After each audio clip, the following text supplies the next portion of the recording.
Hello everyone, मैं हूं CA Saurabh Singh Baghel and welcome back to my YouTube channel. दोस्तों, इस वीडियो में हम audit risk and types of audit risk के मल्टीपल चॉइस क्वेश्चंस को डिस्कस करेंगे। ठीक है, वीडियो शुरू करें उसके पहले जिन लोगों ने चैनल सब्सक्राइब नहीं किया है सब्सक्राइब कर लें, और अपना ऐप भी है उसको आप लिंक डिस्क्रिप्शन पे दिया है वहां से डाउनलोड कर सकते हैं और क्विजेस के लिए इनरोल करा सकते हैं। चैप्टर वाइज क्विजेस यूपीपीसीएल के अवेलेबल है। ठीक है, तो पहला है components of risk of material misstatement at the assertion level are. अभिकथन के स्तर पर सारवान गलत विवरण के जोखिम के घटक हैं। देखो, risk of material misstatement, risk of material misstatement ये किसका घटक होता है? पहला, inherent risk and detection risk. दूसरा, inherent risk and control risk. तीसरा, control risk and detection risk. चौथा, inherent risk, control risk and detection risk. तो इनहेरेंट रिस्क कौन सा रिस्क होता है? कि जब कोई भी कंट्रोल नहीं है और उसकी वजह से जो गड़बड़ हो सकती है उसको बोलते हैं inherent risk. Control risk, control होने के बाद भी अगर मटेरियल मिस स्टेटमेंट हो सकता है उसको बोलते हैं कंट्रोल रिस्क। और डिटेक्शन रिस्क का मतलब है कि हम ऐसे रिस्क जिसमें हम मटेरियल मिस स्टेटमेंट को डिटेक्ट नहीं कर पाएंगे, ढूंढ नहीं पाएंगे। तो risk of material miss statement बनता है इनहेरेंट रिस्क और कंट्रोल रिस्क के कॉम्बिनेशन से। ठीक है, तो इसका सही जवाब क्या होगा? बी। अगले क्वेश्चन पे चलते हैं। Dash dash dash refers to the risk that could occur if there is no internal control। Keyword है, अगर कोई इंटरनल कंट्रोल नहीं है, कोई भी इंटरनल कंट्रोल नहीं है तो उसको क्या बोलेंगे? Inherent risk, control risk, detection risk, none of the above. यहाँ पे बहुत सारे लोग गलती करते हैं, वो कंट्रोल रिस्क ले आते हैं। कंट्रोल रिस्क तब होगा जब कंट्रोल होने के बाद भी रिस्क रहे, उसको बोलेंगे कंट्रोल रिस्क। इनहेरेंट रिस्क किसका होगा? कि if there is no internal control तो उस रिस्क को क्या बोलेंगे? Inherent risk. ए, अंतर्निहित जोखिम या निहित जोखिम। अगला, dash dash dash refers to the risk that an auditor issued incorrect audit opinion to the financial statement. Dash dash जोखिम को संदर्भित करता है कि एक लेखा परीक्षक ने लेखा परीक्षित वित्तीय विवरणों को गलत अंकेक्षण राय जारी की। Audit risk, inherent risk, risk of material miss statement, control risk. देखो, ऑडिटर ने गलत opinion they the financial statement पर, उसको हम कहते हैं ऑडिट रिस्क। क्या कहते हैं? ऑडिट रिस्क कहते हैं, यानी अंकेक्षण जोखिम कहते हैं। अगला, dash dash is the risk that current internal control could not detect और फेल टू प्रोटेक्ट।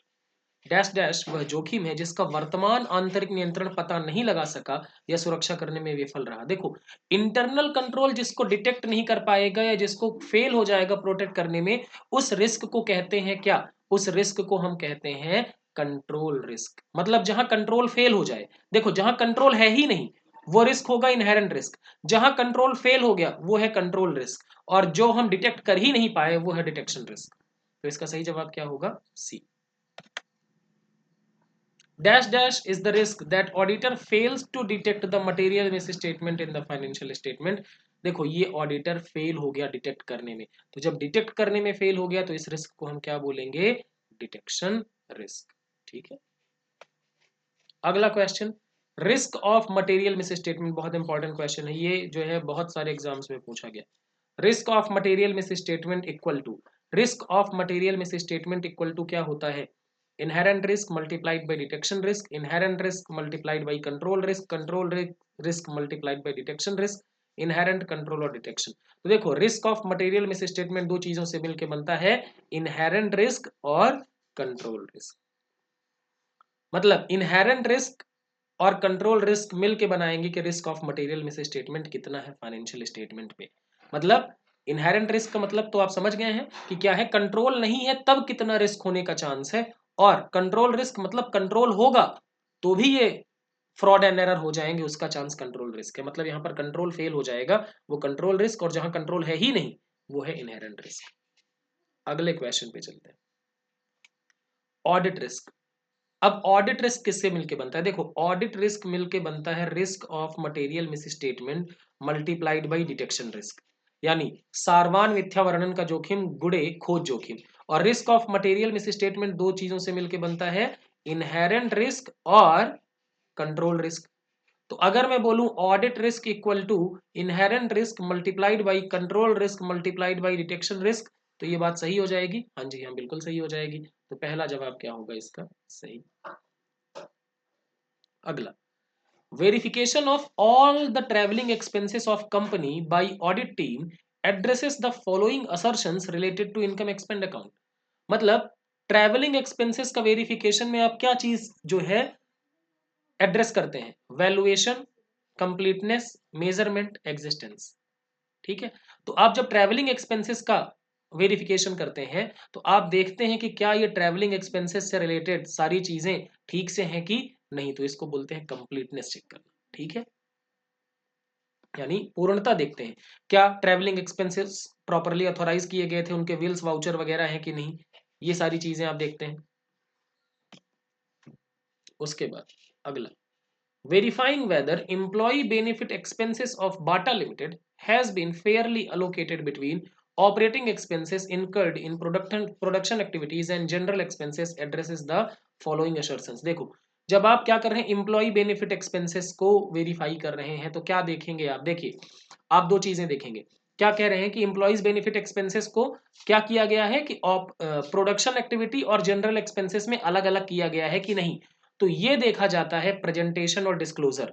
ठीक है ना, इसको कहां पे बोलेंगे, प्रेजेंटेशन और डिस्क्लोजर, क्योंकि अलग अलग बाइफरकेट करेंगे और बाइफरकेट करके जो प्रोडक्शन का शेयर होगा, प्रोडक्शन एक्टिविटीज का शेयर होगा, उसको प्रोडक्शन एक्टिविटी में एलोकेट करेंगे, और जो जनरल एक्सपेंसेस का शेयर होगा उसको जनरल एक्सपेंसेस में एलोकेट करेंगे, तो इसको बोलेंगे बी।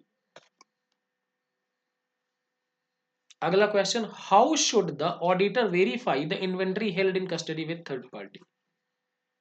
देखिए, हमारा इन्वेंट्री है, हमारा स्टॉक हमने कहाँ रख दिया है साहब, थर्ड पार्टी के पास रखा है। हमारे पास वेयर हाउस नहीं है, कोल्ड स्टोरेज फैसिलिटी नहीं है, तो हमने कोल्ड स्टोरेज में रख दिया है। अब कोल्ड स्टोरेज हमारा तो है नहीं, कोल्ड स्टोरेज थर्ड पार्टी का है, लेकिन इन्वेंट्री तो हमारी है, तो हमने उसको स्टॉक में दिखा दिया। अब ऑडिटर अगर बैलेंस शीट में है इन्वेंट्री, तो ऑडिटर क्या करेगा, उसको वेरीफाई करने की कोशिश करेगा।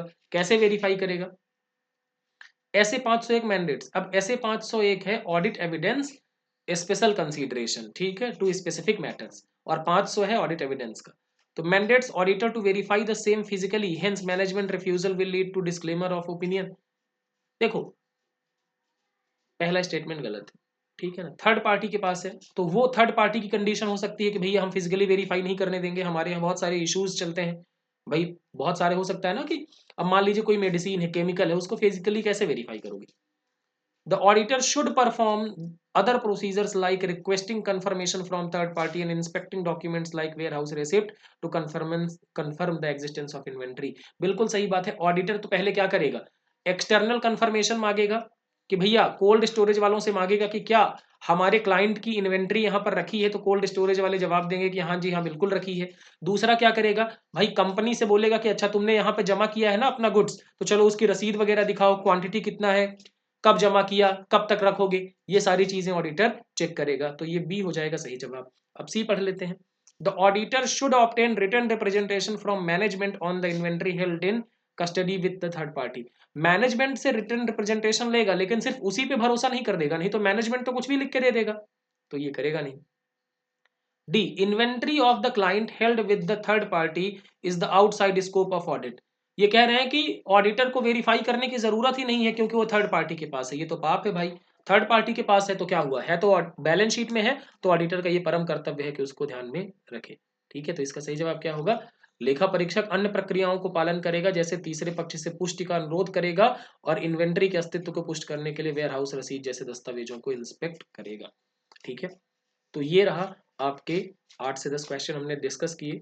उसके अलावा मैं बता दूं, अगर आपको chapter wise quizzes income tax, auditing and accountancy के करने हैं, तो आप हमारा ऐप जो है उसका लिंक डिस्क्रिप्शन पे है, वहां से डाउनलोड करके इस कोर्स में इनरोल करा के अच्छे से आप टेस्ट दे सकते हैं। कोई भी चैप्टर पढ़ें उसके बाद टेस्ट जरूर दें, मेरा नहीं कहीं पे भी दे रहे हैं आप, टेस्ट जरूर दें जहां पे भी आप कर रहे हैं, क्योंकि जब तक आप टेस्ट नहीं देंगे तब तक, मतलब आपने तलवार चलाना तो सीख लिया किताबों में, लेकिन तलवार कभी उठाया नहीं, तो वो दिक्कत हो जाएगी। तो एग्जाम लाइक क्वेश्चंस में आप मान लीजिए कि आप चैप्टर पढ़ते हैं, कोई भी चैप्टर, चाहे इनकम टैक्स का पढ़ें, अकाउंटेंसी का पढ़ें, ऑडिटिंग का पढ़ें, हिंदी का पढ़ें, इंग्लिश का पढ़ें, कंप्यूटर का पढ़ें, उस चैप्टर का पढ़ने के बाद आप टेस्ट जरूर दें। और एक चीज़ और मैं आपको बताना चाहूँगा, मैंने फ्री टेस्ट आपको ऐप पर अब मिल जाएंगे, एक एक अकाउंटेंसी का है, एक इनकम टैक्स का और एक ऑडिटिंग का। आप उसमें देखेंगे कि अकाउंटेंसी और इनकम टैक्स में लोगों ने अच्छा परफॉर्म किया है, लेकिन ऑडिटिंग में जनरली परफॉर्मेंस खराब है। इसलिए ऑडिटिंग पर भी ध्यान देने की आवश्यकता है। सब्जेक्ट किसी को भी इग्नोर नहीं करना है, क्योंकि मेरिट में ये सारे सब्जेक्ट क्या होंगे, काउंट होंगे। सो आई होप आपको वीडियो अच्छा लगा होगा। Thank you so much.